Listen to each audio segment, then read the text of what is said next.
This is Jack Rice at the United Nations. I'm here with Gillian Sorensen, the Senior Advisor of the UN Foundation. Gillian, thank you very much for joining me. My pleasure.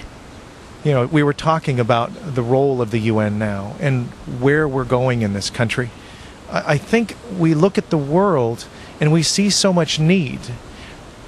Has the role changed for the UN, or is it the same role we've always seen? Well, of course it has changed because the need and the opportunity has changed. But the UN is still and always a unique place. It is the only universal organization. It's the only place where every country on earth is represented. And the UN has unique convening power. If the Secretary General asks, everyone comes, as they did on the climate change issue before.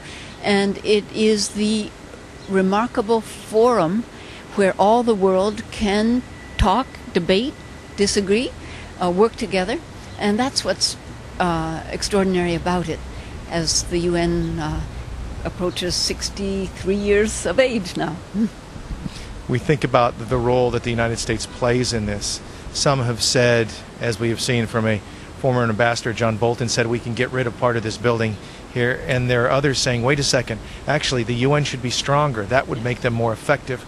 Where are you? I would say that we should be realistic. We should acknowledge its strengths and achievements, and there are many, and we should then address its weaknesses, but not in the form of UN bashing. We Americans should say, look, this aspect is not doing all it could. How can we help? What does it need to succeed more or to do better? What resources, human or financial, are missing? What measure of political will is missing? Because I know one thing, when the United States is fully committed and active and visible and constructive here, the chances of success are always greater. And that goes for issues to do with peace or development or health issues. The United States is needed here, and with a full spirit and fully committed to the success. We look at some of the tragic events in China right now, Myanmar, and in particular when we look at the situation like Myanmar, where the government seems unwilling to allow the world in to do the things that need to be done. Some are saying it could be 1 million to 1.5 million people who may be facing disease and death as a result of that. How does the UN deal with that? How does the U.S., how do we all deal with that? It is a real problem. What we hope for is enlightened leaders and visionary leaders, and we try to nurture that kind of leadership. But we all know that there are leaders who are not. Some are selfish, some are greedy, some are corrupt, some are only self-serving, and some, especially through the military backgrounds, are very fearful of the outside world. So they close everything off, and that's the case in Burma, which is one of the most secretive, most closed countries on earth. And even with the terrible tragedy there, the cyclone and the deaths and destruction, the Burmese government does not allow the relief supplies in. The UN is expert at emergency response in catastrophic situations, and we were there within days, couple of days, and we were blocked at the door, so to speak, blocked in the harbor from coming in. So we've tried to bring pressure to bear, peer pressure from one leader to another, pressure from the Secretary General directly to the Burmese leaders. We've tried to appeal to their humanitarian concerns, and they are now beginning to let in some aid, but it is late. As you can imagine, in a disaster, the first 3 or 4 days are critical to get emergency medical supplies, food, of course, shelter, and now some weeks have passed since this, so there have been many unnecessary deaths, alas. The former Secretary General was talking about the need to have the rights of the individual over the rights of the state. Yes. That's vitally important to the role of the UN.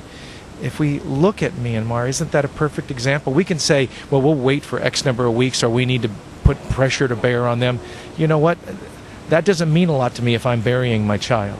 No, it doesn't. The UN is not able to make a war in order to get in there. We have to be there. We have to be ready.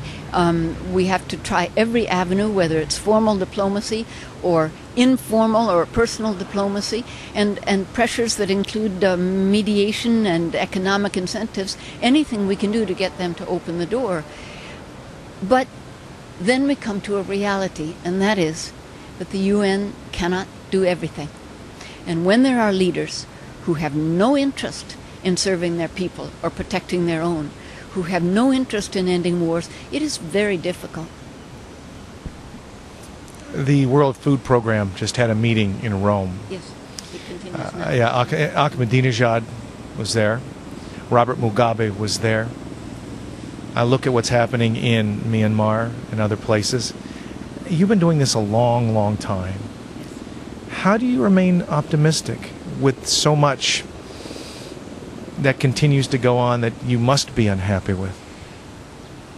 I remain optimistic because I've seen it succeed many times.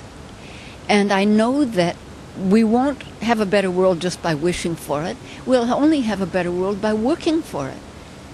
By putting our energies and our intelligence to work in that direction, whether it's in home communities, close to home, or overseas, we have to move that direction. And many times we do succeed, we change lives, we save lives, we improve the conditions of the poorest of the poor, we improve the situation of those who are imprisoned or dispossessed. That's progress. But always we're looking for those enlightened leaders and for ways to educate and to nurture young people who see this as real and possible and will bring their fresher energies to bear. It's an uphill climb, but often it works, and for that we have to keep going. Gillian, thank you so much. My pleasure. Again, Gillian Sorensen, the UN Foundation. This is Jack Rice at the United Nations headquarters.